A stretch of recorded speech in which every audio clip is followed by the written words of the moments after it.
Երևանի կենտրոնում, շենքերի արանքում կա մի դուռ, որի մասին հասարակությունը շատ է լսում, խոսում, բայց քչերն են տեսնում։ Երևան քրեակատարողական հիմնարկն է, ԱԱԾ-ի հայտնի պատվալը, որտեղ տեղափոխվում են հիմնականում ծանր հոդվածներով մեղադրվողները։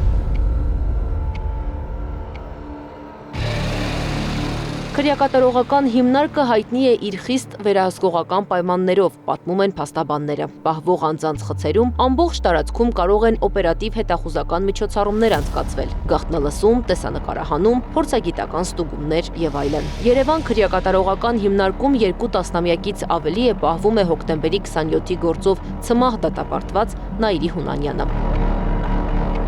Իսկ մի քանի ամիս է արդեն այնտեղ են նաև Տավուշի, Շիրակի թեմի առաջնորդներ Բագրատ arczepiskopos Գալստանյանը, Միքայել arczepiskopos Աջապահյանը, Մայրաթորի դիվանապետ Արշակ arczepiskopos Խաչատրյանը, գործարար Սամվել Կարապետյանը, Գյումրիի քաղաքապետ Վարդան Ղուկասյանը։ Փաստաբանների խոսքով այլ անձինք քիչ թվով եւս կան, որոնց անունները տվյալները չունեն։ Հատուկ կարգավորումներ չկան, թե կոնկրետ որ կալանավորները պետք է գտնվեն այնտեղ կամ որ դատապարտյալները, բայց տարիների որոշակի պրակտիկան հուշում է, որ այնտեղ հիմնականում բավականին ծանր հանցագործությունների վերաբերյալ մեղադրանքներով անձինք են գտնվել,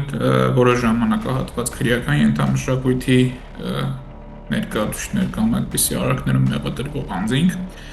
Եվ նաև վերջին տարիներին ցավոք սրտի պետք է արձանագրենք, որ առավելապես քաղաքական հետապնդումների տիրույթում դրանց տեղափոխում են այնտեղ, ու վերջի շրջանում հատկապես